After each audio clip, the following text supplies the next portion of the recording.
Welcome everyone, क्या हाल चाल आप सभी लोग। और स्टार्ट करने जा रहे हैं अपना आयनिक बॉन्ड का पार्ट 2। पार्ट 1 अपलोडेड है, उसमें काफ़ी सारी चीज़ें डिस्कस करी थी। उसमें फजांस टूल स्टार्ट कर दिया था, उसका बेसिक आइडिया उस लेक्चर में लिया है, तो उसको जाके ज़रूर देखिएगा। आई टैब पर वो डलवा देंगे, लिंक डिस्क्रिप्शन में मिल जाएगी। बाकी प्लेलिस्ट तो इनऑर्गेनिक की बनी हुई है, तो वहाँ से देख लीजिएगा। तो आज इस लेक्चर में कुछ की फजांस रूल की कुछ एप्लीकेशंस हो जाएंगी कि किस तरीके से अप्लाई होता है क्वेश्चंस में। Then radius ratio rules and I guess defects के बारे में यहाँ पर डिस्कस कर लेंगे। तो ये 2-3 चीज़ होंगी। लेक्चर ये थोड़ा लंबा जा सकता है, क्योंकि वही सोचा कि या तो 30-25 मिनट के क्या 2 लेक्चर बनाए, तो ये 50 मिनट का एक पूरा लेक्चर बना दिया गया। तो इसको ज़रूर देखिएगा। और फिर अब यहाँ पर हमारा लास्ट लेक्चर बल्कि लास्ट चैप्टर बचेगा, दैट इज़ केमिकल बॉन्डिंग वाला। तो वो भी जल्द से जल्द अपलोड स्टार्ट कर दिया जाएगा। और एक इम्पॉर्टेंट चीज़ कि 2023 का जो क्वेश्चन पेपर है वो भी आई थिंक उसी के बाद लाना ही सही रहेगा, तो उसके बाद ले आएंगे। तो ज़रूर सभी दोस्तों तक भेज दिए। इसके सारी वीडियोज़ आप सभी लोग देख के रखिए। जैसे ही आप लोग सारी वीडियोज़ वो देख लेंगे, आप खुद ट्राई करिएगा एक बार 2023 का क्वेश्चन पेपर। जब आप उसको ट्राई करेंगे तो आप देखेंगे मैक्सिमम क्वेश्चंस आपसे हो जाएंगे, बहुत इजीली हो जाएंगे। अगर आपने सारी वीडियोस देखी ना, तो इजीली सारे क्वेश्चंस आपसे होंगे हर हाल में। आप बहुत ही एक डिसेंट स्कोर कर पा रहे होंगे। एंड देन उससे क्या होगा, कॉन्फिडेंस आएगा कि हमें काफ़ी सारी चीज़ें आती हैं। तो वो करिएगा। एंड देन यहाँ पे सॉल्यूशंस डाल दिया जाएगा, तो वो भी देख लीजिएगा। तो दोनों आप चीज़ कर लिएगा। चलिए फिर स्टार्ट करते हैं आज का हमारा lecture. What is Fajans rules, ये पूरा डिटेल में देख चुके हैं, अब इसमें कुछ बातचीत नहीं बची। Explain why lithium halides are covalent in spite of the fact that lithium is an alkali metal. तो आइए देखिए, मुझे बताइए। LiF तो वैसे जनरली आयनिक होती है, बट स्टिल LiCl से बात करते हैं और LiBr से, तो जनरल लेके चल रहे हैं। लिथियम हैलाइड्स हमारी कोवलेंट क्यों होंगी, तो सोच के बताइए क्यों होंगी। सर सबसे पहले हम देखेंगे चार्ज। तो चार्ज देखेंगे सभी पर 1-1 है, तो हम क्या ये बोल सकते हैं कम चार्ज है, नॉट वेरी अप्रोप्रिएट रहेगा। बट हम ये चीज बोल सकते हैं कि जो लिथियम का साइज है वो बहुत ज्यादा छोटा है। तो अगर हमारे पास स्मॉल कैटायन होगा तो क्या होगा। सर लिथियम का साइज स्मॉल है तो स्मॉल कैटायन होगा, तो पोलराइजिंग पावर ज्यादा होगी, जिससे एनायन जो है उसकी पोलराइजेशन ज्यादा होगी, या पोलराइज हाँ बेसिकली पोलराइजेशन उसकी ज्यादा होगी, जिससे कोवेलेंट कैरेक्टर अल्टीमेटली ज्यादा होगा। तो ये पूरा लिख सकते हैं क्या हम? यस सर बिल्कुल लिख सकते हैं। तो कोवेलेंट कैरेक्टर हमारे पास जो है ज्यादा होगा। Why the main reason is lithium हमारे पास स्मॉल साइज का, यही रीजन होगा। बाकी हम क्या बोल सकते हैं, क्लोराइड और ब्रोमाइड के केस में हम बोल सकते हैं कि ब्रोमाइड का काफी ज्यादा लार्ज साइज होता है, तो ये भी एक साइज बोला जा सकता है। बट मोस्ट अप्रोप्रिएट जो रहेगा, जो हर हेलाइड में फिट होगा, दैट इज लिथियम का स्मॉल साइज है, जिसकी वजह से उसकी पोलराइजिंग पावर जो है वो ज्यादा हो जाती है।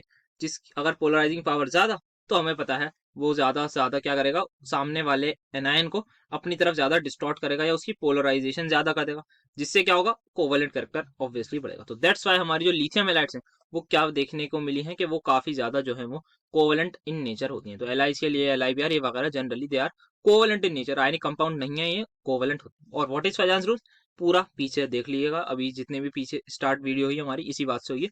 फजांस रूल पर हमने PhD भी कर ली, मतलब PhD नहीं, मतलब 10-12 मिनट फजांस रूल पर ही लगाए। तो ये हमारे पास नेक्स्ट हमारे पास क्वेश्चन आ रहा है ये कि CdCO3 that is cadmium carbonate 350 degree पर ही बेचारा डिकम्पोज हो जाता है। जिसमें भी होता होगा पता नहीं, क्या पता इसी में। मेरा जो कैल्शियम कार्बोनेट है वो हमारा साहब होता है 900 डिग्री सेल्सियस पर। बताइए ऐसा क्यों है, आप सभी को इसका रीजन पता है। सर ये हमारी कार्बोनेट की थर्मल स्टेबिलिटी की बात आ गई, यहाँ पर कौन जल्दी टूटेगा। सर थर्मल स्टेबिलिटी जो है वो इनवर्सली प्रोपोर्शनल होती है कोवेलेंट कैरेक्टर के। तो कैडमियम जो है बेसिकली इसकी सूडो नोबल गैस कॉन्फ़िगरेशन होती है। तो कैडमियम यहाँ पर 2+ में, जिंक मरकरी के नीचे कैडमियम आता है, तो इसकी जो है वो सूडो नोबल गैस कॉन्फ़िगरेशन होती है। इसके पास D10 कॉन्फ़िगरेशन होती है, जिसकी वजह से इसमें कोवेलेंट कैरेक्टर ज्यादा है। आप पूरी कहानी लिख दिएगा कि इसकी वजह से इसमें कोवेलेंट कैरेक्टर, वेरज ये आयनिक है हमारे पास, इसमें आयनिक कैरेक्टर बहुत ज्यादा है हमारे पास। सेकंड ग्रुप का में वो है बेसिकली, तो इसका क्या है, इसमें कोवेलेंट कैरेक्टर कम, तो थर्मल स्टेबिलिटी ज्यादा इन केस ऑफ कैल्शियम कार्बोनेट। तो इसी पर बेस आपको ये पूरा आंसर लिखना है कि क्या हो रहा है, कैडमियम क्या कर रहा है। तो आप अगर लंबा आंसर है तो आप पूरा उसको एक्सप्लेन कर दिया, कोवेलेंट कैरेक्टर क्या है, फजांस रूल लिख दिया। बट अगर थोड़ा बहुत शॉर्ट में, बहुत ज्यादा बड़ा नहीं लिखना, 2.5-3 नंबर का, तो आप बता दीजिए कि ये क्या क्या चीजें होती हैं हमारे पास, तो उससे काफी अच्छा आंसर मिल जाएगा। और यही मेन रीजन है कि कोवेलेंट कैरेक्टर की ही वजह से, जिसमें कोवेलेंट कैरेक्टर ज्यादा, उसकी थर्मल स्टेबिलिटी कम होती है हमारे पास। नेक्स्ट आता है हमारे पास, ये DU में मिस प्रिंट हुआ था, ये क्वेश्चन पेपर में ऐसे मिस प्रिंट था, आप खुद ही देख के बताइए। क्या NaCl का 442 और CuCl का इतना हो सकता है? No sir. तो NaCl का हमारे पास बेसिकली 800 डिग्री सेल्सियस होता है melting point, whereas copper chloride का होता है 442 degree Celsius. I don't think कि मुझे इसका अब रीजन भी बताने की जरूरत है कि ऐसा क्यों है, सोडियम क्लोराइड का क्यों ज्यादा मेल्टिंग पॉइंट है। We have covered this as well कि सोडियम पॉजिटिव क्या है, कैटायन के बारे में, Cu पॉजिटिव क्या है, D10 configuration, pseudo noble gas configuration, और कोवेलेंट कैरेक्टर काफी ज्यादा। कोवेलेंट कैरेक्टर ज्यादा तो कहीं ना कहीं मतलब आयनिक बॉन्ड या फिर इलेक्ट्रोस्टैटिक फोर्स ऑफ अट्रैक्शन कम, अगर वो कम तो जल्दी मेल्ट हो जाएगा। सो दैट्स वाई इसका मेल्टिंग पॉइंट कम है, सोडियम पॉजिटिव का ज्यादा है। तो इसी तरीके से पूरी जस्टिफिकेशन दे दिएगा, ज्यादा नंबर का हो तो भाई पूरा कोवेलेंट कैरेक्टर समझा दिएगा। सो ये अभी हमने देख लिया जस्ट ऐसा क्यों है, NaCl मोर मोर आयनिक है इसके। अब यहाँ पर थोड़ा सा इसको इन क्वेश्चंस में होता है कि MgO जो है उसकी हायर लैटिस एनर्जी है देन NaCl। तो यहाँ पर जब प्योरली आयनिक कंपाउंड की बात आ जाए ना ऐसे, तब थोड़ा सा प्रॉब्लम आती है, तब हम लैटिस एनर्जी का और जो फैक्टर है बेसिकली हमारे पास लैटिस एनर्जी को, आपको आई गेस याद होगा फॉर्मूला, हमने लेक्चर अपने फर्स्ट में स्टार्टिंग लैटिस एनर्जी से करी थी, तो that is A minus Z positive Z negative E² divide by 4 pi epsilon not आता।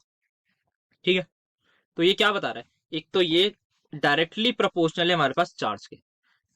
मैग्नीशियम पर कितना चार्ज है सर 2+, ऑक्सीजन पर सर 2-, तो इसके चार्ज के डायरेक्टली प्रोपोर्शनल हो गया। सोडियम पर सर +1, क्लोराइड पर सर -1। तो क्या मैं ये बोल सकता हूँ कि जो लैटिस एनर्जी है वो मैग्नीशियम की इज अप्रोक्सीमेटली 4 टाइम्स हो जाएगी लैटिस एनर्जी NaCl की। साइज का फैक्टर अभी मैं नेग्लेक्ट करके चलूँ थोड़ा बहुत। तो यहाँ पर एक चीज जो वेरी इंपॉर्टेंट आती है लैटिस एनर्जी के इसमें, दैट इज चार्ज पर डिपेंड करती है ये हमारी। तो लैटिस एनर्जी को आप लिख लीजिए, it is directly proportional to the Z positive Z negative, that is charge on cation and charge an anion, दोनों बार 2 नेगेटिव चार्ज है। तो दैट्स वाई हमारी जो लैटिस एनर्जी है वो हायर होगी एज कम्पेयर टू NaCl। तो आप चाहें तो यहाँ पे ये पूरी इक्वेशन से इससे ये एक्सप्लेन भी कर सकते हैं कि हमारी लैटिस एनर्जी का कैसा फैक्टर है। बाकी ऑक्साइड और क्लोराइड में साइज वाइज का भी देखें तो थोड़ा सा इतना अच्छा नहीं रहेगा, तो उस पर नहीं जा रहे हैं। बेसिकली आप ये भी बता सकते हैं कि क्लोराइड का साइज जो है वो बड़ा है, अगर क्लोराइड का साइज बड़ा है तो ऑब्वियसली लैटिस एनर्जी कहीं ना कहीं हमारी कम हो जाएगी, तो उससे भी हम थोड़ा बहुत जा सकते हैं। But no need to worry, major जो रहेगा वो यही रीजन रहेगा हमारे पास कि charge on cation and charge on anion दोनों ज्यादा है, तो lattice energy is directly proportional to that. तो उससे हम इसका आंसर कर देंगे। नेक्स्ट हमें यहाँ पर बताना है trends in the melting point and hardness. तो LiCl और NaCl की क्या मेल्टिंग पॉइंट और हार्डनेस की जरूरत है बात करने के लिए। सर LiCl के नीचे आता है NaCl, हमने जस्ट अभी अभी देखा है ये क्या है, लोग कोवेलेंट नेचर के होते हैं, इनमें कोवेलेंट कैरेक्टर काफी ज्यादा हाई होता है। सेम आप लिख दीजिएगा कि कोवेलेंट कैरेक्टर बहुत ज्यादा होता है, जिसकी वजह से मेल्टिंग पॉइंट बहुत कम होगा, क्योंकि इलेक्ट्रोस्टैटिक फोर्सेस ऑफ अट्रैक्शन इसमें इतनी नहीं होंगी जितनी NaCl में होंगी, तो इसका मेल्टिंग पॉइंट हाई होगा और ये हार्ड भी ज्यादा होता है हमारे पास, simple. Then strontium and barium oxide की अगर हम बात करें तो इसकी अगर सीरीज लिखें तो बेटा, मांगे, कन्या, सुंदर, बाप, राजी, तो ये इसका न्यूमोनिक हमारे पास आ गया है। इस न्यूमोनिक के लिटरल मीनिंग पर नहीं जाते हुए हम ये देखते हैं कि क्या होता है, जैसे जैसे डाउन द ग्रुप जा रहे हैं वैसे वैसे साइज ऑफ कैटायन बढ़ रहा है, तो कोवेलेंट कैरेक्टर कम होगा। तो कोवेलेंट कैरेक्टर की बात अगर हम करें तो यहाँ पर देखें, तो यहाँ पर ये प्योरली क्योंकि आयनिक लोग है तो इनमें हम ज्यादा उससे नहीं जाते, दैट इज उससे बेसिकली हम यहाँ पे उससे नहीं जाते कोवेलेंट कैरेक्टर वाली बात से। तो यहाँ पे दोनों ही अच्छे खासे आयनिक होते हैं। इन केस ऑफ दिस यहाँ पर हमें क्या देखना है, यहाँ पर हमें देखना है फैक्टर लैटिस एनर्जी का अगेन। तो लैटिस एनर्जी जो है हमारी वो कहीं ना कहीं मेल्टिंग पॉइंट्स पर भी डिपेंडेंट होती है हमारी लैटिस एनर्जी। कैसे होती है सर, तो उसको समझते हैं। सो व्हाट एग्जैक्टली हैपेंस, यहाँ पर जो हमारी लैटिस एनर्जी है, क्या आप वो सभी लोग मानते हैं कि वो inversely proportional to the size है। यस सर, ये हम मानते हैं, फॉर्मूले में हमें पता है। तो जितना ज्यादा साइज होगा उतनी कम लैटिस एनर्जी होगी। तो क्या मैं ये बोल सकता हूँ जैसे जैसे मैं डाउन द ग्रुप आ रहा हूँ मेरी लैटिस एनर्जी है that is constantly decreasing. Yes sir, ये बात हम बिल्कुल मान सकते हैं, क्योंकि साइज बढ़ रहा है तो लैटिस एनर्जी आपकी डिक्रीज होगी ही होगी। ना लैटिस एनर्जी होती क्या है सर, लैटिस एनर्जी सिंपली हमारे पास जो कैटायन और एनायन है वो कितने टाइटली बेसिकली हेल्ड है, या फिर जब अगर हमने उनको किसी तरीके से, या फिर जो भी है हमारे पास, जब वो फॉर्म होते हैं M पॉजिटिव और X नेगेटिव आपस में रिएक्ट करके MX बना लेते हैं, तब कुछ एनर्जी रिलीज जो होती है वो हमारी लैटिस एनर्जी होती है। सो वो होती क्या है सर, वो लैटिस एनर्जी का मतलब है अगर मेरे पास एक क्रिस्टल लैटिस है, फिजिकल फॉर्म में बताऊं, यहाँ पे मेरे पास कॉर्नर्स पे एनायन कैटायन होते हैं, तो अगर मुझे इस लैटिस को तोड़ना है तो जो एनर्जी मुझे चाहिए that is the lattice energy, और वही एनर्जी तब रिलीज होती है जब वो बनता है क्रिस्टल लैटिस। तो क्रिस्टल लैटिस बना, उसने कुछ एनर्जी रिलीज करी, अगर वही एनर्जी उठा के मैं उस क्रिस्टल लैटिस पर अटैक कर दूं तो लैटिस ब्रेक हो जाएगा। तो वो एनर्जी होती है हमारी लैटिस एनर्जी। तो अगर लैटिस एनर्जी कम है तो क्या होगा सर, अगर लैटिस एनर्जी कम है तो इसका मतलब कम एनर्जी से ये लोग टूट जाएंगे, और क्या ये जल्दी नहीं मेल्ट हो जाएगा, खुद ही सोच के बताइए। मेल्टिंग पॉइंट कम हो जाएगा। अगर मैंने लैटिस एनर्जी कम कर दी, मतलब कम एनर्जी देने पर लैटिस टूटा। मेल्टिंग पॉइंट क्या है सर? सॉलिड से लिक्विड। सॉलिड से लिक्विड में कन्वर्ट होने के लिए एक बहुत इंपॉर्टेंट फैक्टर है कि उसकी आयनिक इंटरेक्शन जो है वो वीक हो जाए। तो वो वीक हो जाएंगी तो टूट जाएगा। तो यही हमारे पास है। सो लैटिस एनर्जी भी इंपॉर्टेंट फैक्टर रोल प्ले करती है इन केस ऑफ आयनिक कंपाउंड। जो प्योरली आयनिक की बात करें, बीईओ की हम बात नहीं करेंगे यहाँ वैसे, क्योंकि इसमें कोवेलेंट कैरेक्टर आ जाता है, तो इसमें कोवेलेंट और आयनिक वाला ही सीन लगेगा। बट यहाँ पे जितने भी लोग हमारे हैं, एमजीओ, सीओ, स्ट्रॉन्शियम, बेरियम, इन सभी में हमारा जो फैक्टर लगने वाला है दैट विल बी प्योरली हमारे पास लैटिस एनर्जी का लगेगा। Melting point is directly proportional to the lattice energy. तो यहाँ हम लिखेंगे लैटिस एनर्जी किसकी ज्यादा है सर? लैटिस एनर्जी एसआरओ की ज्यादा है। तो यहाँ पे जो मेल्टिंग पॉइंट होगा वो उसी का ज्यादा होगा और हार्डनेस भी उसी की ज्यादा होगी। सो ये एक और हमारी वेराइटी हमने एक और कवर कर ली कि यहाँ पर लैटिस एनर्जी का भी फैक्टर ध्यान रखना है। वो वैसे जनरली देख के पता लग जाएगा हमें। कोवेलेंट्स की पहचान है, वहीं वहीं कहीं पर भी अगर डी ब्लॉक का कोई एलिमेंट आ जाए तो बस समझ लेना है कि वहां पर वो लगेगा, फजांस रूल वाले से लगेंगे। और वगैरह जहाँ पे प्योरली एस पी ब्लॉक के नीचे वाले एलिमेंट्स आते हैं, एल्कली मेटल्स के नीचे, जैसे सोडियम पोटेशियम वगैरह आ जाए, रुबीडियम आ जाए, और यहाँ पे कैल्शियम, स्ट्रॉन्शियम, बेरियम ये लोग आ जाए, तो यहाँ पे ध्यान रखना है कि यहाँ पर हमारा काफी ज्यादा चांसेस है मेल्ट हमारे लैटिस एनर्जी का फैक्टर लगे। So this is how you have to answer. Next we have की पी गिव रीजंस। Pb4 पॉजिटिव या फिर PbCl4 ये मोर कोवेलेंट क्यों है PbCl2 से? सो आई थिंक इसका जो एग्जैक्ट रीजन है दैट इज Pb4 पॉजिटिव ये है हमारे पास। चार्ज हमारे पास किस पर बढ़ गया? कैटायन पर बढ़ गया। अगर चार्ज कैटायन पर ज्यादा होगा तो ऑब्वियस सी बात है हमारे पास पोलराइजेशन ज्यादा होगी, कोवेलेंट कैरेक्टर ज्यादा होगा। और आई थिंक एक इसका रीजन जो दूसरा होता है, जो लेड 4 पॉजिटिव है, जैसे हमने पढ़ा है D10 pseudo noble gas configuration, वैसे ही एक होती है non inert gas noble configuration, जितना मुझे याद आ रहा है, और उसमें I guess we have F14 होता है। So just check the configuration की लेड 4 पॉजिटिव क्या F14 शो कर रहा है कॉन्फिगरेशन। अगर उसकी ये है तो इसको हम बोलते हैं नॉन इनर्ट गैस कॉन्फिगरेशन। एक बार इसको आप जरूर चेक कर लीजिएगा, non inert gas configuration. Whereas यहाँ पर देखें तो Pb2 पॉजिटिव है, इस पर चार्ज भी कम है, और इसकी जो कॉन्फ़िगरेशन होगी वो F14 के अलावा भी कुछ बचा होगा, वो हम समझ में आ रहा है कि पी ब्लॉक का एलिमेंट है तो कुछ ना कुछ होगा। तो इस तरीके से आंसर करना है इस वाले क्वेश्चन का, और इजी है हमारे पास। बस हम लिख देंगे कि F14 है, नॉन इनर्ट गैस कॉन्फ़िगरेशन है, जिसकी वजह से Cc ज्यादा हो जाएगा। Cc क्या होता है? कोवेलेंट कैरेक्टर, या फिर हम लिख देंगे पोलराइजेशन ज्यादा होगी। दोनों के बारे में लिख देंगे कि कैटायन की पोलराइजेशन पावर ज्यादा है, एनायन ज्यादा पोलराइज होगा, तो ज्यादा कोवेलेंट कैरेक्टर अल्टीमेटली होगा। देन नेक्स्ट वी हैव यहाँ पर बहुत सिंपल सा है, कॉपर पॉजिटिव अगेन D10 दिखा रहा है। के पॉजिटिव की हमें पता है, जैसे Na पॉजिटिव होता है उसी का भाई के पॉजिटिव है, तो यहाँ पे ये ज्यादा कोवेलेंट हो जाएगा। क्यों होगा? सूडो नोबल गैस कॉन्फिगरेशन की वजह से, because it has D10 configuration. And क्या होगा बाकी हमें सभी को पता है, प्रॉपरली लिख देंगे। पोलराइजेशन पावर ऑफ कैटायन ज्यादा होगी तो ज्यादा पोलराइज करेगा। एंड देन अल्टीमेटली वही घुमा फिरा के सेम बात ही करनी है इतनी देर से। एक ही बात करें, जो पहला क्वेश्चन हमने देख लिया फजांस रूल का, मैक्सिमम उसी पर ये सारे क्वेश्चन भेज रहे हैं, इजीली कवर हो जाएंगे सारे के सारे क्वेश्चन जितने भी फजांस रूल पाएंगे। तो Fajans rules one of the most important topic of this chapter. Then Born Haber cycle, and then start में लैटिस एनर्जी। तीनों बहुत ज्यादा इंपॉर्टेंट है। कुछ कुछ रेडियस रेशो के भी आते हैं क्वेश्चन, तो उनको भी देखेंगे, बट ये जो है मतलब एक तरीके से बैकबोन है, इनको जरूर छोड़ के नहीं जाना। और ईजी होते हैं टॉपिक्स, कोई ऐसे नहीं डिफिकल्ट टॉपिक्स हैं, ये कर लेंगे तो क्वेश्चन मेरे हिसाब से जरूर मिलेगा। इन तीन में से दो टॉपिक से तो आना ही चाहिए question. Right short notes on radius ratio rules. So radius ratio एक इंपॉर्टेंट टॉपिक है जिससे क्वेश्चंस आने के चांसेस भी रहते हैं हमारे इस चैप्टर में। तो इसके दो तीन क्वेश्चंस आते हैं जनरली, उन्हीं को देख लेते हैं। तो सबसे पहले क्या होता है हमारे पास, हमें पता है आयनिक कंपाउंड्स क्या होते हैं, जैसे कि सॉल्ट्स, ऑक्साइड, हाइड्रोक्साइड, ये सारे के सारे इनऑर्गेनिक होते हैं, और इन सभी में क्या होती है? इलेक्ट्रोस्टैटिक फोर्स ऑफ अट्रैक्शन, या फिर मैं कहूँ आयनिक बॉन्ड होता है। तो ये मेरे पास पॉजिटिव चार्ज, ये एक मैं बना देता हूँ नेगेटिव चार्ज हमारे पास आ गया। अब क्या होता है हमारे पास? इनके बीच में इंटरेक्शन होती है, हम सभी को पता है। अब ये जो पॉजिटिव चार्ज कैटायन है, इसके आसपास जितने भी एनायंस ने इसको घेर रखा होगा, उसको हम बोलते हैं इसका कोऑर्डिनेशन नंबर। तो ये हमें सिंपल सी चीज पता है, नंबर ऑफ आयन जो है surrounding a particular ion, that is called as its coordination number. Now the ratio of किसका? Radius of cation divide by radius of anion, इसको हम बोलते हैं रेडियस रेशियो। तो ये है आर, जिसको मैं रेडियस रेशियो बोल रहा हूँ। तो उससे क्या करते हैं हम? इससे एक्चुअल में काफी सारे आयनिक सॉलिड्स के हम उसके स्ट्रक्चर को प्रेडिक्ट कर सकते हैं। तो structure of many ionic solids can be accounted for by considering the relative size of positive ions and negative ions. So अगर हमें आयनिक रेडियाई पता हो तब ऑब्वियसली हम रेडियस रेशियो कैलकुलेट कर सकते हैं। एंड द कोऑर्डिनेशन नंबर, और साथ साथ शेप भी प्रिडिक्ट कर सकते हैं। तो अगर मुझे रेडियस रेशियो की वैल्यू पता है, मान लेते हैं कुछ आ रही है इसकी 0.414, तो मुझे पता होगा कि इसके करस्पॉन्डिंग जो है वो कौन सी हमारी जो है वो बेसिकली शेप है या उसकी ज्योमेट्री है। तो देखते हैं हमारे पास, तो सबसे पहले हम बोलते हैं जो लिमिटिंग रेडियस रेशियो है, लिमिटिंग रेडियस रेशियो इसको बोलते हैं, that is simply equals to radius of cation divide by radius of anion.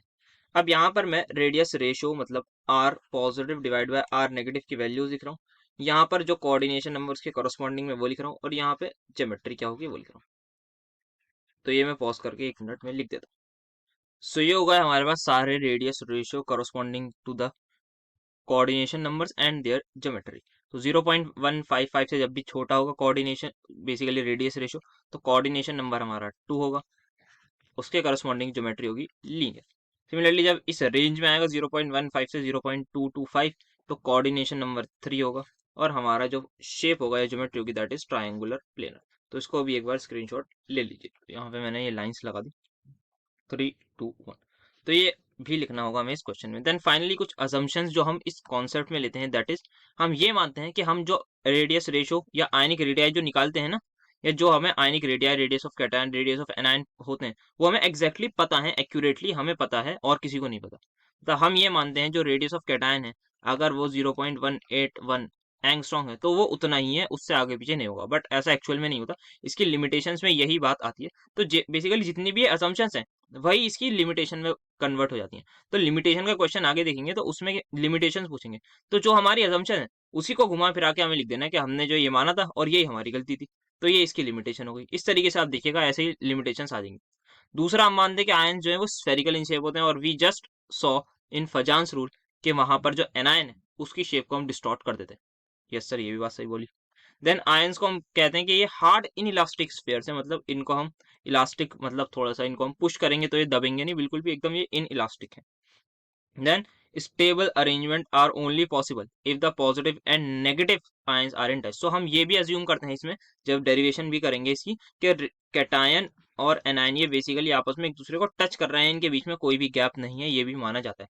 Then ions always adopt the highest possible coordination number, and then finally we assume कि bonding is 100%। यानी कि ये तो हमने देख लिया, ये तो इम्पॉसिबल, डिसपॉसिबल, ए पॉसिबल, जो बोलना है बोल लीजिए, वैसे वर्ड होता है इम्पॉसिबल। बाकी सारे वर्ड्स जो बोले वो सारे के सारे इम्पॉसिबल वर्ड्स हैं। तो ये हमारी जो बॉन्डिंग है वो 100% आयनिक नहीं हो सकती, वी ऑल नो। सो ये लिखना है रेडियस रेशो के कंसेप्ट में। नेक्स्ट क्वेश्चन देखते हैं, यहाँ पर हमारे पास आता है again what is radius ratio, कैसे प्रिडिक्ट करवाता है ये हमारा स्ट्रक्चर किसी भी आयनिक कंपाउंड का, और हमें इसकी लिमिटेशंस बतानी। तो लिमिटेशंस पर बात कर ली हमने, तो एक लिमिटेशन यहाँ लिख रखी है कि ये एप्लीकेबल होता है जब हमारे एनायंस और कैटायन क्या हो, परफेक्टली स्फेयर हो। बट मैक्सिमम केसेस हमें पता है ये परफेक्टली स्फेयर नहीं होते, तो डेविएशन अराइज होती है। तो हमें पता है एनायंस के केस में हमें बहुत अच्छे से पता है कि जो शेप है हमारी उसमें डिस्टॉर्शन देखने को मिलता है ड्यू टू फजान्स रूल।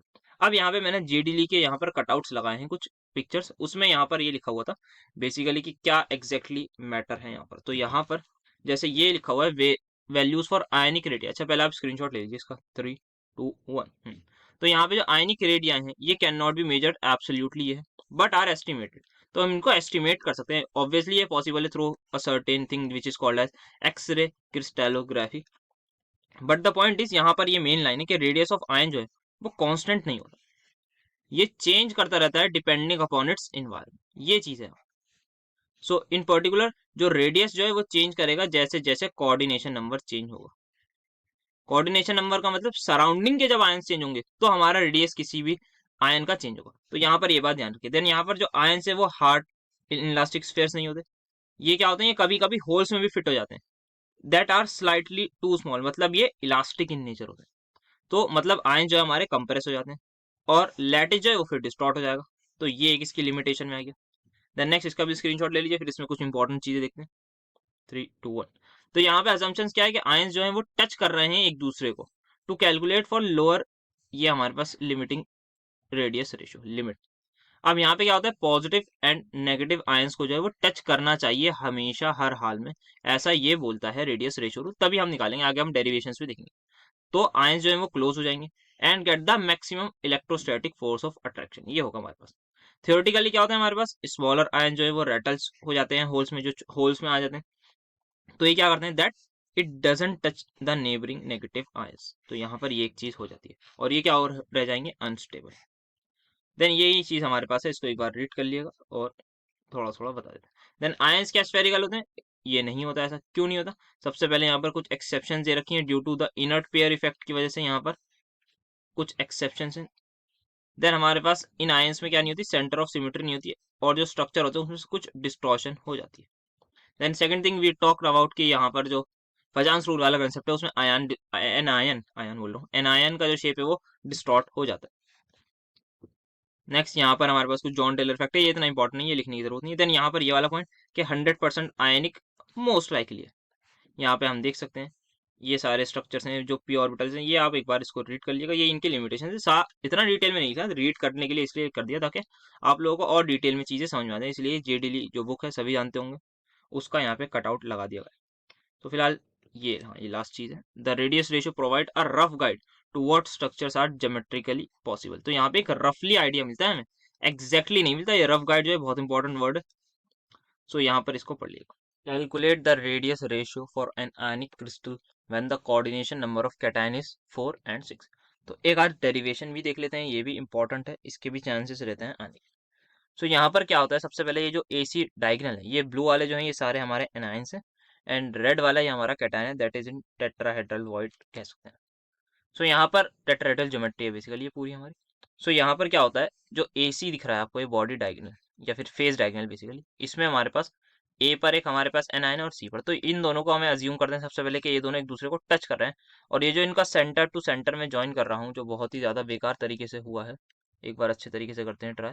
हाँ ये थोड़ा साफ सुथरा लग रहा है, ये जब मैं ज्वाइन करूंगा तो दिस इज माई AC। तो रेडियस ऑफ कैटायन ये है, sorry anion, r negative r negative. तो हम सभी को पता है, अगर हमें थोड़ी बहुत पाइथागोरस थ्योरम आती है, और ये क्यूब है, ये साइड ए है और ये भी साइड ए है, या कोई ये भी साइड ए है, तो यहाँ पे 90 डिग्री बन रहा होता है, हम यहाँ पे पाइथागोरस थ्योरम लगाएंगे, तो AC की वैल्यू हमें मिलेगी A टाइम्स √2, और जो इक्वल हो चुकी है हमारे r negative plus r negative, that is twice of radius of anion. तो radius of anion will be equal to A√2 divide by 2, तो आप लिख सकते हैं A/√2 के equal. Then next thing is, यहाँ पर बॉडी डायगोनल है हमारे पास ये AD, यहाँ पर भी हमें क्या मानना है कि ये जो A है बेसिकली ये, और हमारे पास जो O है, ये भी आपस में सेंटर टू सेंटर इनका टच हो रहा है दिस, और ये जो बना रहे हैं ये बेसिकली डायगोनल बाय 2 की लेंथ है हमारी। तो इसको क्या लिखूं, AO जो है हमारे पास, AO हमारे पास जो भी बॉडी डायगोनल हम निकालेंगे उसका डिवाइड बाय 2 आएगा, और AO किसके इक्वल है, radius of cation plus radius of anion के इक्वल। ठीक है sir. So let's have a look. अब यहाँ पे सबसे पहले बॉडी डायगोनल जिन लोगों को याद, अच्छी बात है, वरना मैं बता दूं ये आ चुका है √2 है, ये जो पूरी साइड है ये है, यहाँ पर भी एक पाइथागोरस थ्योरम लगाइए, आप 3D में हो सकता है इमेजिन कर पा रहे हो, तो यहाँ पे भी एक 3D में आपको पाइथागोरस थ्योरम लगाएंगे, तो AD की वैल्यू आ जाएगी आपके पास √3a। वरना जिन बच्चों को फिजिक्स वेक्टर आती होगी उन्हें पता होगी √3a बॉडी डायगोनल की वैल्यू होती है। तो यहाँ पे D/2 पुट करना है, मतलब ये √3a/2 हमारे पास इक्वल आ जाएगा radius of cation plus radius of anion के इक्वल, और रेडियस ऑफ एनायन एक हमारे पास ये आ चुका है। So now let's take the ratio, equation 1 and 2 मान के हम रेशियो ले रहे हैं।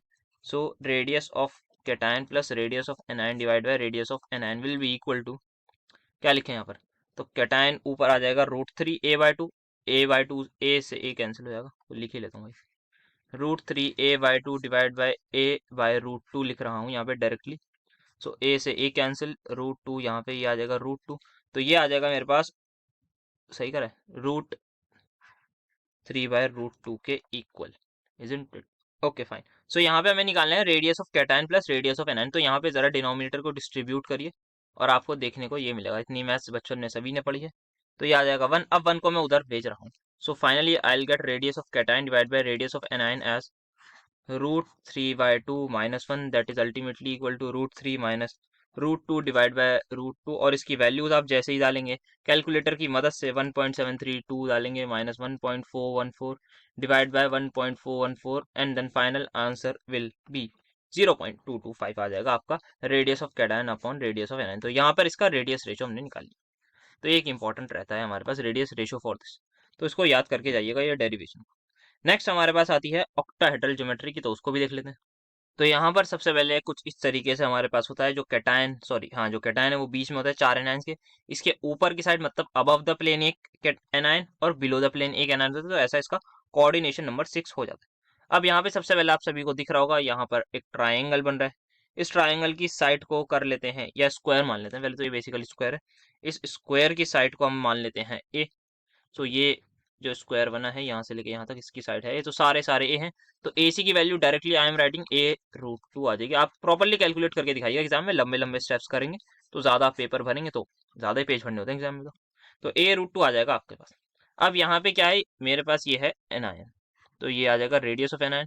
ये है रेडियस ऑफ कैटायन, ये भी है radius of cation, radius of anion. तो क्या यहाँ पे मैं क्लियरली लिख सकता हूँ twice of radius of anion plus twice of radius of cation is equals to a/√2। बोलिए यस और नो। यस सर, एकदम सही बात बोली। Okay, now the point is, ये a क्या है, ये देखिए ये रेडियस ऑफ एनायन है, ये रेडियस ऑफ एनायन है। तो a किसके इक्वल है, twice of radius of anion के इक्वल। Very important. सो यहाँ पे twice of radius of anion plus twice of radius of cation will be equal to twice of radius of anion by √2। और twice of radius of anion को मैं नीचे भेज दूंगा, यहाँ पर 1 बचेगा, plus twice of radius of cation divide by twice of radius of anion. आपको ये स्टेप मत पूछने लगिएगा मुझसे कि ये कैसे हुआ भाई, कर लेंगे आप लोग, मुझे भरोसा है इतना। तो यहाँ पे कैटायन बाय एनायन का रेडियस कितना आ गया सर, √2 - 1, दैट इज 1.414 माइनस 1 के equal, that is ultimately equal to 0.414 आ गया। तो ये सिंपल तरीके से इसकी डेरिवेशन है। यहाँ पर इसको बस मैंने नीचे भेजा, डिनोमिनेटर को सेपरेट करा, 2r से 2r को उड़ा के 1 लिखा और फिर 2 से 2 कैंसिल करा और ये सिंपली आ जाए। सो दिस इज हाउ हमें ये वाले क्वेश्चंस करने हैं। बेसिकली डेरिवेशन ये इंपॉर्टेंट रहती है हमारी। Next we have a numerical based question जो इसमें आया हुआ है। तो इसको देखेंगे तो यहाँ पे हमें दे रखा है एक सॉलिड है AB जिसका स्ट्रक्चर सिमिलर टू NaCl है। तो ये बात आपको पता होनी चाहिए कि NaCl टाइप स्ट्रक्चर मतलब 6 सोडियम आयन और 6 क्लोराइड आयंस हमारे पास सराउंडेड होंगे। तो यहाँ पे ऑक्टाहेड्रल होल होगा और कोऑर्डिनेशन नंबर 6 वाला फंक्शन लगेगा, या जो भी हमने रेडियस रेशियो पढ़ा। रेडियस ऑफ एनायन मुझे दे रखा है 250 पिकोमीटर। मुझसे आइडियल रेडियस पूछा है कैटायन का इस स्ट्रक्चर में। So we know that radius of cation divide by radius of anion in octahedral geometry is equal to what, 0.414। ये अभी तो ड्राइव भी करा है। तो radius of cation will be equal to 0.414 into 250 picometer, that will ultimately equal to 103.5 picometer आ रहा। ठीक है सर, ये बता दिया। Next question is it possible to fit a cation of radius 180 picometre in the tetrahedral side at the structure AB। क्या हम इस कैटायन को जिसका रेडियस 180 पिकोमीटर है उसको टेट्राहेड्रल साइड में फिट कर सकते हैं इस स्ट्रक्चर AB की। तो स्ट्रक्चर AB की बात हो रही है, टेट्राहेड्रल की बात हो रही है, तो मतलब radius of cation divide by radius of anion का जो फॉर्मूला है वो इक्वल हो जाएगा हमारे पास 0.225 के, क्योंकि अब टेट्राहेड्रल की बात हो रही है। और यहाँ पर क्या दे रखा है हमें, कैटायन का रेडियस दे रखा है। तो एनायन हम क्या लेट करेंगे, एनायन हम देखेंगे जो हमें दे रखा था इनिशियली वही एनायन होगा। तो मैं निकाल लेता हूँ कितना पॉसिबल कैटायन, कितने रेडियस का कैटायन इसमें फिट हो सकता है। अगर उसकी वैल्यू 180 से बढ़ आई तो इसका मतलब आराम से फिट हो जाएगा। अगर उसकी वैल्यू 180 से कम आई तो मतलब नहीं होगा। तो रेडियस ऑफ कैटायन में निकाल रहा हूँ कितना टेट्राहेड्रल वॉइड में फिट हो जाएगा हैविंग एनायन दिस। तो यहाँ पे मेरा जो रेडियस ऑफ कैटायन आ रहा है दैट इज ओनली 56.25 पिकोमीटर आ रहा है। कब, जब मेरे पास एनायन का साइज मुझे दे रखा है और जब मुझे पता है कि मुझे इसको टेट्राहेड्रल में फिट करना है। तो क्या मैं इसको फिट कर पाऊंगा, नो सर, यहाँ पे 180 का नहीं, सॉरी 180 पिकोमीटर वाले को हम यहाँ पर नहीं फिट कर सकते। कर सकते हैं तो मैक्सिमम 56.25 वाले को ही कर सकते हैं। तो ये हमारे पास हो जाएगा। तो रेडियस ऑफ कैटायन जो है वो काफी ज्यादा बड़ा है, तो हम उस कैटायन को फिट नहीं कर सकते इस टेट्राहेड्रल में। तो ये थे कुछ हमारे पास रेडियस रेशियो वाले क्वेश्चंस। नेक्स्ट कुछ अलग वेराइटीज हैं उसको देख लेते हैं। सो NaCl is soluble in water but insoluble in CCl4। इसका रीजन बताना है। वैसे तो पढ़ चुके हैं ये फजांस रूल में कि NaCl क्या है, जो भी ऐसे कंपाउंड जिनमें हाई आयनिक कैरेक्टर होता है, जितना ज्यादा आयनिक कैरेक्टर होगा उतना ज्यादा वो पोलर सॉल्वेंट में आपके सोल्यूबल होंगे। तो वाटर जो है वो एक पोलर सॉल्वेंट होता है। सो वी विल राइट के इसमें हाई आयनिक कैरेक्टर की वजह से एंड ये डिसॉल्व होगा पोलर सॉल्वेंट में। वेयर एज वाटर जो है हमारे पास एक पोलर सॉल्वेंट होता है, तो यहाँ पर ये पोलर सॉल्वेंट होने की वजह से यहाँ पर डेल नेगेटिव डेल पॉजिटिव आ जाता है, जिसकी वजह से ये NaCl सोल्यूबल हो जाता है। बाकी हम एक और चीज दिखा सकते हैं कि इसकी हाइड्रेशन करके दिखा दें कि NaCl पानी में जाने के बाद टूट जाएगा Na पॉजिटिव Cl नेगेटिव में। अब यहाँ पर ये जो Na पॉजिटिव है ये इसके साथ इंटरेक्शन करेगा, ये जो Cl नेगेटिव है ये हमारा इसके साथ इंटरेक्शन करेगा। तो यहाँ पर एक तरीके की बॉन्डिंग्स होने लगती है, इंटरेक्शंस होने लगती है, जिसको हम बोलते हैं हाइड्रेशन।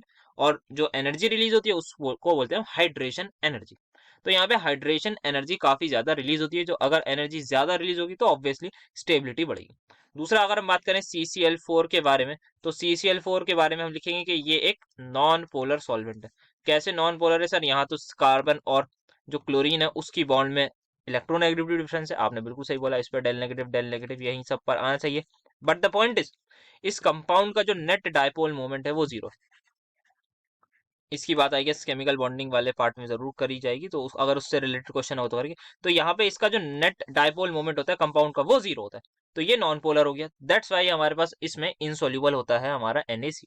तो यहाँ पे जो है हर जगह पे एक डायपोल इधर बनता है, एक डायपोल इधर बनता है। आप सभी को क्लास 11 केमिकल बॉन्डिंग थोड़ा बहुत याद आ रहा होगा। तो यहाँ पे जो नेट डायपोल मोमेंट है वो 0 आ जाता है हमारे पास इन दिस केस। तो दैट्स वाई इसमें हमारे पास प्रॉपरली इनसोल्यूबल होता है NaCl because of its covalent character. और कोवेलेंट कैरेक्टर नहीं रहेगा, बेटर ये रहेगा कि ये हमारा वो है नॉन पोलर कंपाउंड है, नॉन पोलर है।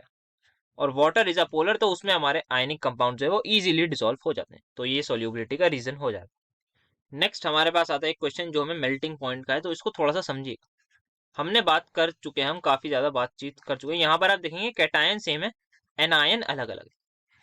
हमने बात करी कार्बोनेट्स एंड ऑल सबकी। तो यहाँ पर क्या हो रहा है, डाउन द ग्रुप जाने से क्या हो रहा है सर? डाउन द ग्रुप तो जा ही नहीं रहा है, यहाँ पर जो है कैटायन सेम है, बस यहाँ पे हैलोजेंस के केस में डाउन द ग्रुप जा रहे हैं। तो ठीक है, वहां पर हम ये बात नहीं करेंगे ना। हमें बात करनी है मेल्टिंग पॉइंट किसका ज्यादा होगा। तो ये सारे के सारे प्योरली हमारे आयनिक में अच्छा खासा कैरेक्टर होता है इनमें। बट द पॉइंट इज, सबसे ज्यादा आयनिक कौन होगा सर? ये सबसे ज्यादा आयनिक होगा। कैसे? चार सब में सेम है, कैटायन सबका सेम है, डिफरेंस किसमें? एनायन के। तो अगर हमारे पास लार्ज एनायन है तो यहाँ पे कोवेलेंट कैरेक्टर सबसे ज्यादा होगा।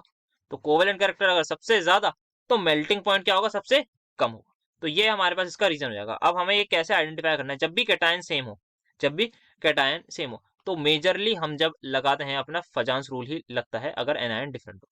वेरा जब हमारे कैटायन अलग अलग हो जाएं, जब हमारे कैटायन अलग अलग हो जाएं, जैसे हमारे पास हुआ था सल्फेट्स का केस अगर मैं ले लूं, बेरिलियम, मैग्नीशियम, इन केस में अगर आपसे मेल्टिंग पॉइंट एंड ऑल कुछ पूछ लिया जाए, तो यहाँ पर आप साइज से जाएंगे और यहाँ पे लैटिस एनर्जी का कंसेप्ट रखेगा।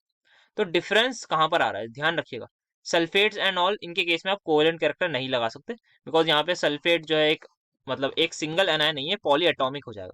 यहाँ पर आपको लैटिस एनर्जी से जाना पड़ेगा जब आपका कैटायंस अलग अलग हो। वेरा जब आपके एनायन अलग अलग हो, तो ध्यान रखिएगा थोड़ा सा, आप जो है अपना फजांस रूल देखिएगा। बाकी आपको जितने भी क्वेश्चंस कराए गए हैं, पॉसिबिलिटी है इसी टाइप का कोई आ जाए। यहाँ पे कैल्शियम की जगह आपसे हो सकता है मैग्नीशियम लगा दें, या और क्या होता है बेरियम लगा दें, तो ये सब कुछ लगा सकते हैं वो, तो ये आप देख लीजिएगा। और बाकी जितने भी पहले क्वेश्चंस कराए गए हैं पुरानी वीडियोस में, उनको जरूर देखिएगा। तो अगर आपने नहीं देखी अभी तक, तो आपको स्टार्टिंग में आई टैब पर मिल गया होगा, वरना लिंक भी डिस्क्रिप्शन में मिल जाएगी, तो वो भी जरूर देखिएगा वीडियोस जाके, कि उनसे ही आपका बेसिक बनेगा फजांस रूल का। ये आपको इतनी अच्छे से समझ में नहीं आएंगी। तो ये हमारे पास था। और ऑर्डर क्या हो जाएगा हमारे पास, वही हम लिख देंगे। ऑर्डर सबसे ज्यादा मेल्टिंग पॉइंट इस भाई साहब का, फिर सेकंड पर ये, थर्ड पर ये, फोर्थ पर ये आ जाएगा। रीजन फजांस रूल से समझा देंगे, पूरा फजांस रूल चाहे तो समझा देंगे। अगर ये क्वेश्चन ज्यादा नंबर का होगा तो वी कैन एक्सप्लेन ऑलमोस्ट जितना ज्यादा हम लिख सकते हैं वो सभी फजांस रूल। कहाँ मिलेगा? हमारे पास पुराने लेक्चर्स में आपको फजांस रूल इजीली मिल जाएगा। नेक्स्ट वी हैव हमारे पास जो है मेल्टिंग पॉइंट NaCl का ज्यादा क्यों होता है AlCl3 से। सिंपल रीजन है हमारे पास। NaCl क्या है सर? आयनिक है, या फिर इसका आयनिक कैरेक्टर काफी ज्यादा है, वेयर इसमें क्या ज्यादा है? इसमें कोवेलेंट कैरेक्टर ज्यादा है। तो सिंपल सा रीजन हो जाएगा। वही फजांस रूल यहाँ पर भी समझाना है, घुमा फिरा के एक ही बात पर आ रही है बात हमारी, तो इसको भी आप इजीली कर सकते हैं। Next we have the question based on, हमें बताना है यहाँ पे लैटिस एनर्जी का ऑर्डर। तो लैटिस एनर्जी का क्वेश्चन आई गेस कर चुके हैं हम, जिसमें हमने बताया था जो म्यू यू है directly proportional of the charge on cation and charge on anion divide by the radius होती है। यस सर, ये बात हम कर चुके हैं। तो देख लेते हैं यहाँ पे मेजरली चार्ज को देखेंगे, क्योंकि ऐसा होता है जो जब साइज है हमारा, साइज हमारे पास जो है ऐसा होगा। अगर लिथियम का मान लेता हूँ मैं 100 है, मान लेता हूँ, लेट कर रहा हूँ, तो लिथियम के नीचे कौन आएगा? सोडियम। तो उसका कुछ साइज हो जाएगा, मान लेते हैं 120। वेरा सोडियम के बराबर में यहाँ पर कौन होगा? मैग्नीशियम। उसका थोड़ा सा कम हो जाएगा, तो वो आ जाएगा मान लेते हैं 110। फिर कैल्शियम ले लेता हूँ, तो कैल्शियम इसके नीचे, तो उसका मान लेता हूँ मैं कुछ हो जाएगा 150 या 160। तो कहने का मतलब ये जो साइज है वो ऐसा नहीं होता कि डबल ट्रिपल हो जाए। साइज में एक्सपोनेंशियल ग्रोथ नहीं होती, वेरा चार्ज में सिंपल होती है। अगर ये लिथियम 1+ है, तो यहाँ पर ये कैल्शियम आंखों से दिख रहा है 2+ है, तो चार्ज डबल होता है। तो इसी वजह से जो चार्ज का फैक्टर होता है उसको हम डोमिनेंट मानते हैं जनरली। कि चार्ज जो है वो डोमिनेंट है, इसलिए चार्ज से पहले देखते हैं कि भाई चार्ज देखो क्या है, एनायन और कैटायन पर कितना कितना चार्ज है। अगर चार्ज ज्यादा है तो साइज पर हम इतना ध्यान नहीं देते, क्योंकि आपको मैंने यहाँ से बता दिया कि यहाँ पे जो फर्क हो रहा है, अगर आप लिथियम और सोडियम का देखें, अगर हम साइज आए लिथियम और मैग्नीशियम का साइज देखें, तो साइज आपको दिख रहा है 1.1 टाइम्स सिर्फ, वेरस चार्ज यहाँ पे इंटू 2 है। तो बड़ा फैक्टर कौन है सर? चार्ज है बड़ा फैक्टर। तो हम इसी वजह से हम मेजरली चार्ज को देखते हैं। अब इसी के बारे में हम बात करें तो आप यहाँ पे देख सकते हैं दोनों पर +1 -1 चार्ज है, तो यहाँ पे सबसे कम हो जाएगी लेटिस एनर्जी। यहाँ पर कैटायन पर +2 है, एनायन पर -1 है, तो 2 आ जाएगा। तो यहाँ पर अगर लिखूं इसकी लेटिस एनर्जी होगी तो इसकी लगभग 2U हो जाएगी। और इसकी यहाँ पर दोनों पर +2 -2 है, तो यहाँ पे ये लगभग मैग्नीट्यूड की बात करूंगा 4U हो जाएगी। तो सबसे ज्यादा लेटिस एनर्जी मैग्नीशियम सल्फाइड की हो जाएगी, देन उसके बाद CaF2 की हो जाएगी, then finally we have lithium fluoride, इसकी हो जाएगी। तो इस तरीके से हम ये आंसर्स करते हैं जो साइज का फैक्टर है। आई होप आपको समझ में आएगा कि कुछ लोग समझ रहे होंगे कि भाई चार्ज तो बढ़ रहा है लेकिन साइज भी तो बढ़ रहा है। भाई ये बताओ, लेकिन साइज का मसला ये है, साइज इतना नहीं बढ़ रहा है जितना चार्ज बढ़ रहा है। चार्ज तो डायरेक्टली डबल हो जाता है, लेकिन साइज डबल बबल ऐसे नहीं होता। मतलब साइज में बहुत ही ज्यादा ग्रेजुअल ग्रोथ होती है, लीनियर हल्की हल्की ग्रोथ होती है, वेरस चार्ज को आप बोल सकते हैं एक्सपोनेंशियली तेजी से बढ़ जाता है वो। तो ये आई होप आपको कॉन्सेप्ट समझ में आया होगा किस तरीके से लैटिस एनर्जी को देखना है। मेजर फैक्टर चार्ज रहता है, जनरली आपको क्वेश्चंस में यही देखने को मिलेगा। और I hope and I think कि मतलब जो भी क्वेश्चन आएगा वो लैटिस एनर्जी पर इस टाइप का वो चार्ज से इजीली हो जाना चाहिए, जैसे ये हो गया। सो नेक्स्ट वी हैव, जो हमने एक पीरियोडिक टेबल या पीरियोडिसिटी वाले चैप्टर में भी देखा था, ऐसा एक क्वेश्चन यूजिंग पॉलिंग स्केल हमने कैलकुलेट करे थे इनके आयनिक रेडियस। तो रेडियस ऑफ कैटायन को मैं R1 मान रहा हूँ, रेडियस ऑफ एनायन को मैं R2 मान रहा हूँ। इन दोनों का सम हमें दे रखा है 314 पिकोमीटर, जो इंटर न्यूक्लियर डिस्टेंस है, मतलब दोनों के न्यूक्लियस से न्यूक्लियस तक का डिस्टेंस। ये एक का न्यूक्लियस, यहाँ पे दूसरे का न्यूक्लियस, तो सॉरी मैंने इनको हम मानेंगे कि एकदम जुड़े हुए हैं। तो यहाँ से लेके यहाँ तक रेडियस ऑफ कैटायन, यहाँ से लेके यहाँ तक रेडियस ऑफ एनायन, सेंटर तक, सॉरी लंबी कर दी लाइन मैंने, जस्ट सेकंड, क्या हो गया, हाँ। तो ये मुझे सेंटर से सेंटर जोड़ना है सिर्फ और सिर्फ, तो ये मैंने जोड़ दिया, ये आ जाएगा R2 रेडियस ऑफ एनायन, ये आ गया मेरे पास। नाउ क्या करा था हमने सर? हमने देखा था कि रेडियस ऑफ 1 का डिवाइड बाय रेडियस ऑफ 2 का इनवर्सली प्रोपोर्शनल हो गया एक दूसरे के Z इफेक्टिव या इफेक्टिव न्यूक्लियर चार्ज के, क्योंकि वो साइज और रेडियस इनवर्सली, साइज और रेडियस नहीं सर, दोनों बातें सेम होती हैं। साइज और इफेक्टिव न्यूक्लियर चार्ज है वो इनवर्सली प्रोपोर्शनल होते हैं। तो निकालते हैं दोनों के Z इफेक्टिव। तो Z इफेक्टिव से निकालने से पहले इसकी कॉन्फ़िगरेशन लिख लेते हैं। तो पोटेशियम की 1s2 2s2 2p6 3s2 3p6 and then यही होती है बस, हाँ। और क्लोराइड आयन की भी यही होती है हमारे पास। तो क्या है टेस्ट इलेक्ट्रॉन सर? इसमें से एक जो होगा वो कहलाएगा टेस्ट इलेक्ट्रॉन। तो बचे कितने सर? 7 बचे, 7 ही बचे ना, इन दोनों के मिला के ग्रुप बना लेता हूँ। तो यहाँ पे मैं लिखूंगा 7 इंटू 0.35, फिर यहाँ पे कितने बचे? 8, 8 इंटू 0.85 है ना, यस सर 85 प्लस 1 इंटू 2। तो ये Z इफेक्टिव मैं निकाल लूंगा, इसकी वैल्यू कुछ लगभग आ रही है मेरे पास 11.25 के इक्वल। ये आपको निकालना आता है, इसमें इतनी डिटेल में जाने की जरूरत नहीं। देन सेकंड वाले की जब मैं क्लोरीन की बात करूंगा तो उसका मैं Z इफेक्टिव निकालूंगा, तो वो भी मेरे पास सेम आ जाएगा, क्योंकि सब कुछ कॉन्फ़िगरेशन सेम ही है। सर आप इतनी देर से एक चीज गलत बोल रहे हैं, आप Z इफेक्टिव नहीं निकाल रहे हैं, आप सिग्मा निकाल रहे हैं। हाँ, आप लोग भी मुझे करेक्ट नहीं कर रहे, मुझे खुद ही करेक्ट करना पड़ा। तो ये मैंने किसका निकाला है? तो सिग्मा तो सेम है। अब मुझे इफेक्टिव न्यूक्लियर चार्ज 2 क्या लिया है मैंने? एनायन लिया है। तो एनायन का जो इफेक्टिव न्यूक्लियर चार्ज होगा, तो क्लोरीन का मुझे बताइए एटॉमिक नंबर क्या होता है? सर क्लोरीन का होता है 19, 19 या 17? सर 17 होता है, कैसी बात है? हाँ बिल्कुल सही। तो यहाँ पर ये निकाल लूंगा मैं क्लोरीन का Z effective, that will be equal to क्या आ रहा है? 5.75। Then I will calculate for Z1, that is potassium के लिए 19 minus 11.25, that will be equal to 7.25, ये आ जाएगा 7.75, सॉरी ये आ जाएगा। ठीक है, रेशियो ले लेंगे और आगे सॉल्व कर लेंगे, बस सिंपल सा हो जाएगा। तो यहाँ पे अगर मैं देखूं radius of potassium divide by radius of chloride ion का जो रेशियो आ रहा है वो यहाँ पर आ जाएगा। बाकी यहाँ पर आप कर लीजिए, बाकी सारा काम जो है वो कैलकुलेटर कर लेगा। R1 को पुट कर दीजिए R2 इंटू 0.74, 1.74 इसके इक्वल हो जाएगा, तो आप डिवाइड कर दीजिए फाइनली रेडियस ऑफ। तो आपका जो रेडियस फर्स्ट का है वो आपका इजीली आ जाएगा, रेडियस सेकंड का भी आपका आराम से आ जाएगा। तो क्या ये सही लिखा है मैंने? R1 क्या है? हाँ कैटायन का, तो 1.74 डाल देंगे हम उसकी जगह, तो ठीक है। R2 क्या था हमारे पास? ये एनायन का था, इसको आप देख लीजिएगा, ये क्लोराइड का है, ये हमने लिया है पोटेशियम का। ये इन चीज़ों का ध्यान रखिएगा। निकाल दिएगा कि आयनिक रेडियाई ऑफ जो पोटेशियम है, मैं लिख देता हूँ। मेरे पास क्लोराइड का आंसर है दैट इज 1.81 एंगस्ट्रॉम लगभग आएगा। कैलकुलेटर का काम है, आपका काम हो चुका है, मतलब आपको कैलकुलेटर से करवाना है। ये मत सोचिएगा कैलकुलेटर आपको निकाल के देगा। तो ये था हमारे पास एक और ऐसा क्वेश्चन। नेक्स्ट हमारे पास ये एक इंपॉर्टेंट चीज आ जाती है, दैट इज मैग्नीशियम सल्फेट की सोल्यूबिलिटी वाटर में और बेरियम सल्फेट इनसोल्यूबल है वाटर में। ये हमारे पास एक कंसेप्ट है, इसको ध्यान रखना है। तो सर यहाँ पे अगर हम सोल्यूबिलिटी की बात करें, यहाँ पर हम कोवेलेंट कैरेक्टर लगाते हैं। चलिए, तो हम देखेंगे मैग्नीशियम सल्फेट से नीचे मिलेगा आपको बहुत ज्यादा बेरियम सल्फेट। तो down the group size of cation increase होता है, कोवेलेंट कैरेक्टर डिक्रीज होगा। सर इसमें कोवेलेंट कैरेक्टर कम है जब भी ये इंसॉल्युबल क्यों है? एक क्वेश्चन ही आएगा आपके देखो। यस सर, बिल्कुल आएगा। दूसरी बात क्या है सर? दूसरी बात हमारे पास आप देख सकते हैं यहाँ पर मैग्नीशियम सल्फेट ज्यादा कोवेलेंट है, वो सेम बात हुई, दूसरी बात नहीं हुई। अब कैसे करेंगे इस क्वेश्चन? तो यहाँ पर जो बात आती है ध्यान से, यहाँ पर आती है हमारे पास एक चीज होती है हाइड्रेशन एनर्जी, सभी को पता है। एक चीज होती है लैटिस एनर्जी, सभी को पता है।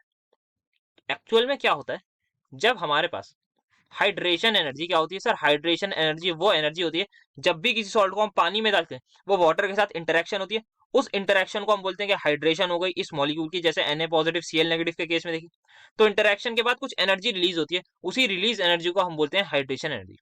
अगर एनर्जी ज्यादा रिलीज होगी तो मतलब कंपाउंड हमारा बेसिकली जो हमारा सॉल्युबिलिटी है वो ज्यादा होगी, क्योंकि इंटरेक्शन अच्छी है, स्टेबिलिटी बढ़ रही है। लेकिन अगर कम हाइड्रेशन एनर्जी रिलीज हुई तो हम बोलेंगे नहीं भाई, मतलब ज्यादा एनर्जी रिलीज नहीं हुई, ज्यादा इंटरेक्शन नहीं हो रही, तो स्टेबिलिटी कम होगी उसकी पानी में, तो इसी वजह से वो टूट नहीं रहा, इसी वजह से वो सॉल्यूबल नहीं हो रहा।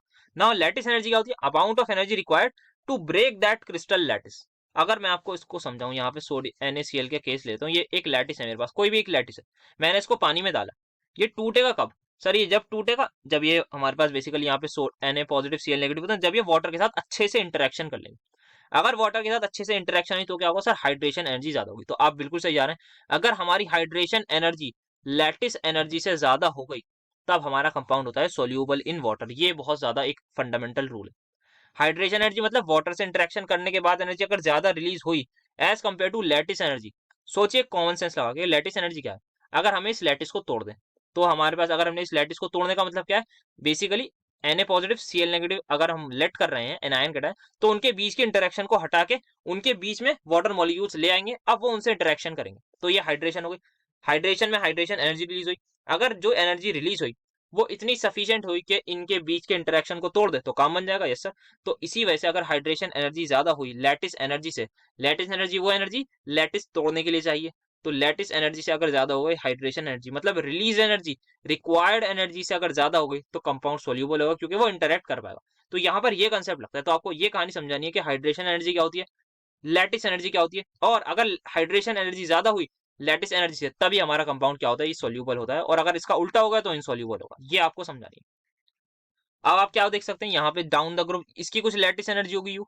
डाउन द ग्रुप जाते जाते मुझे बताइए क्या हो रहा है सर? यहाँ पे सभी कुछ सेम दिख रहा है, चार्ज भी सेम है, बस यहाँ पर क्या है, जो हमारा कैटायन है उसका साइज बड़ा होता हुआ नजर आ रहा है। तो डाउन द ग्रुप जाते जाते हमारी लैटिस एनर्जी हो जाएगी डिक्रीज।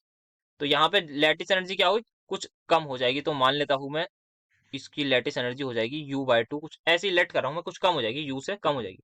तो लैटिस एनर्जी कम हो गई। अच्छा, मतलब एनर्जी जो है वो कम चाहिए। But the point is hydration energy भी हमारी जो है वो साइज पर डिपेंड करती है।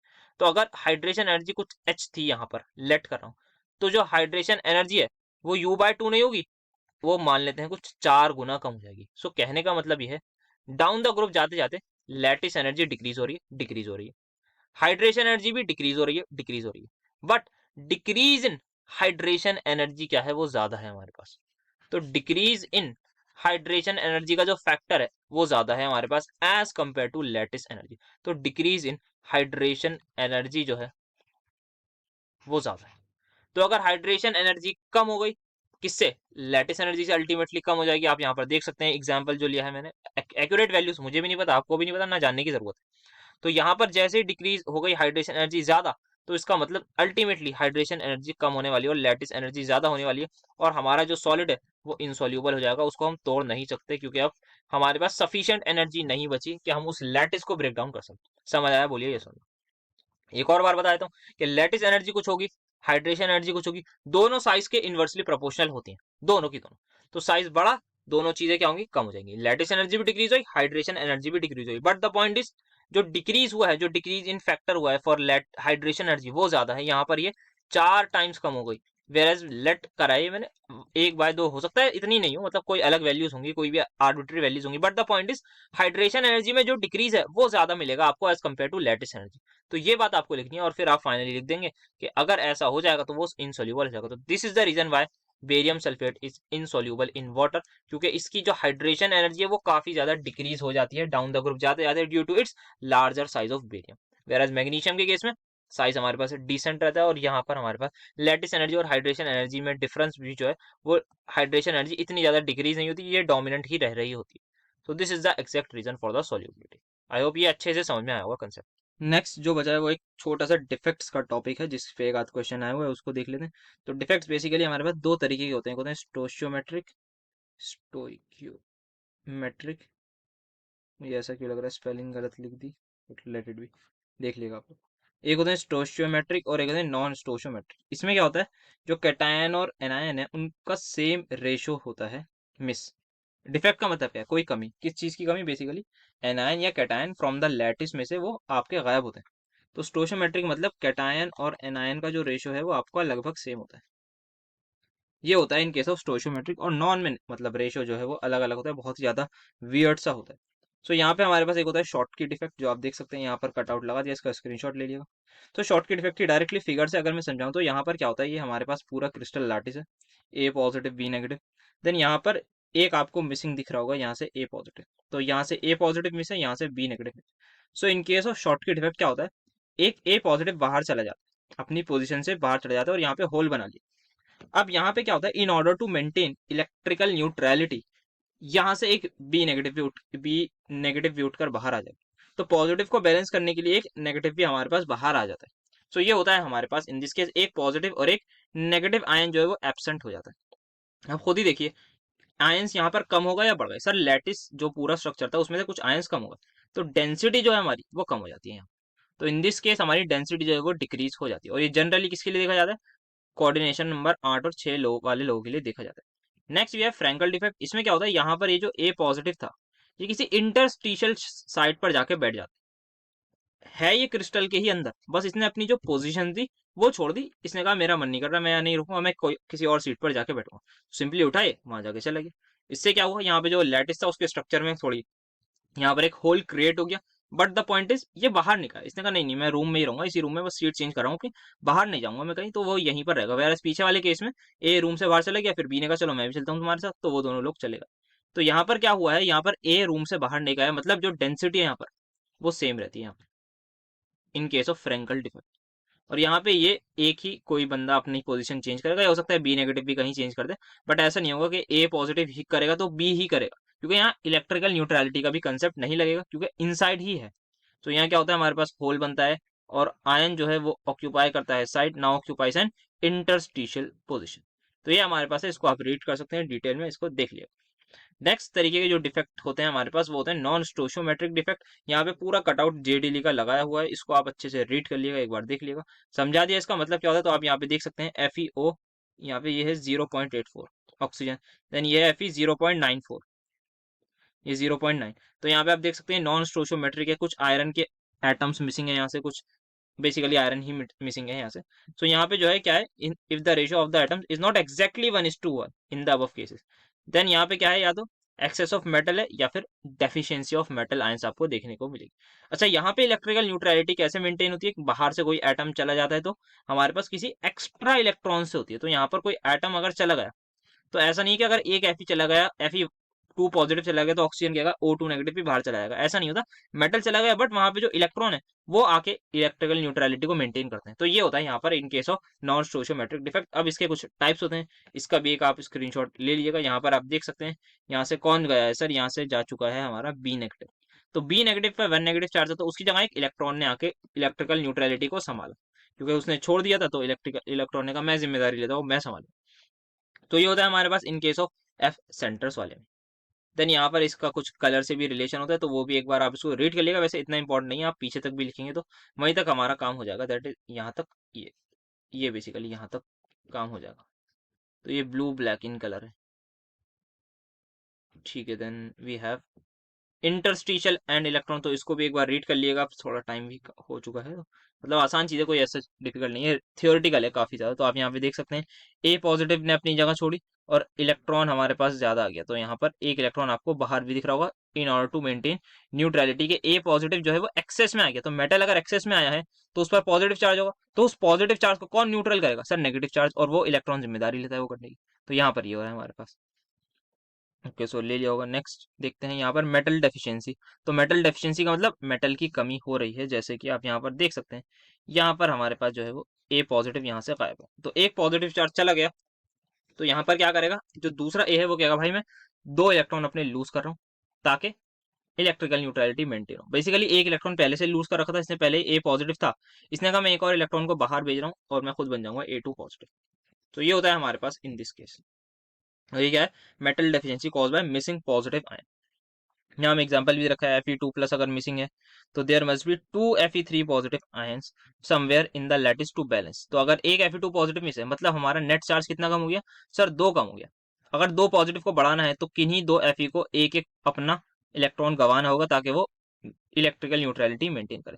सिमिलरली निकल का भी हो सकता है, तो इसको आप इजीली एक्सप्लेन कर सकते हैं। Then I think this could be the last. तो यहाँ पर हमारे पास if a defect of side, यहाँ पे हमारे पास ऑक्साइड में ये सब लिखा हुआ है इसके बारे में, कंडक्टिविटी इंक्रीज होती है क्योंकि जो डाइऑक्सीजन जो O2 रिलीज ऑक्सीडाइज कर देती है मेटल को, और उसका इंक्रीज कर देती है पॉजिटिव सेंटर। तो पॉजिटिव चार्ज बेसिकली उसका इंक्रीज कर देती है, तो चार्ज बढ़ा तो कंडक्टिविटी भी बढ़ जाती है। Then finally we have extra interstitial negative ions. यहाँ पर इसको एक बार रीड कर लीजिए। सो इसकी फिगर आई डोंट थिंक 3.18 नहीं है, तो उसको एक बार फिगर को देख लेता हूँ, हो सकता है फिगर भी हो। सो यहाँ पर हमारे पास इसकी फिगर आ गई है। यहाँ पर हम देख सकते हैं metal deficiency cause by interstitial negative ions. तो यहाँ पर क्या है, हमारे पास एक एक्स्ट्रा नेगेटिव आयन आ गया है, जिसकी वजह से इसने अपना एक इलेक्ट्रॉन लूज करा, ताकि वो इसकी वन नेगेटिव चार्ज को बैलेंस कर सके। सो in principle it might be possible to have an extra negative ion in an interstitial position and to balance the charge by means of an extra charge on an adjacent metal ion। तो यहाँ पर इसने एक extra electron lose कर दिया ताकि इस पर एक चार्ज एक्स्ट्रा बढ़ जाए। Since negative ions are usually large, it would be difficult to fit into interstitial position. तो यहाँ पे हमारे पास कोई भी एज सच क्रिस्टल के एग्जांपल्स नहीं मिलते, क्योंकि नेगेटिव आयन जो है उनका साइज जनरली बड़ा होता है, तो वो इंटरस्टिशियल साइट पर ऐसे नहीं आ सकते। वो कहते हैं छोटी मोटी जगह पे थोड़ी आएंगे, हमारा साइज बड़ा है तो हमें बड़ी सी अच्छी सी जगह चाहिए। सो ये हो गए हमारे सारे डिफेक्ट्स भी कवर। सो ये था हमारा लास्ट टॉपिक आज का। आज के लिए इतना ही। चैप्टर कंप्लीट हो चुका है आयनिक बॉन्ड का, तो 3 यूनिट्स कंप्लीट हो गए हैं इनऑर्गेनिक के। नाउ लास्ट वाला बचा है केमिकल बॉन्डिंग वाला। जल्द से जल्द उसको भी अपलोड करना स्टार्ट कर देंगे, प्रोबेबली कल ही उसकी वीडियोस अपलोड हो जानी चाहिए। देन उसके बाद आपका 2023 का जो बताया गया है वो वाला पेपर आपका ज़रूर मिलेगा। फिर उसके बाद जल्दी से अपना ऑर्गेनिक के जो लेक्चर्स बचे हैं उसको भी अपलोड करने की कोशिश करेंगे कि आपका एग्जाम है उससे पहले आप ऑर्गेनिक भी आराम से कर लें। देन फिजिकल का भी वी विल प्लान समथिंग कि फिजिकल में किस तरीके से कैरी ऑन करना है, तो वो भी देख लिया जाएगा। सो आई होप लेक्चर में आपको मजा आया होगा, दोस्तों के साथ शेयर कर रहे होंगे, अकेले नहीं पढ़ रहे होंगे, सभी का भला चाह रहे होंगे ताकि सभी के नंबर आए, अपने भी आए दूसरे के भी आए। ये नीट जेई का एग्जाम नहीं है, यहाँ पर हमारे पास रिलेटिव कोई भी चीज़ नहीं है, सारी की सारी एब्सोल्यूट है कि सभी के 9 CGPA आ जाए तो कोई बात नहीं।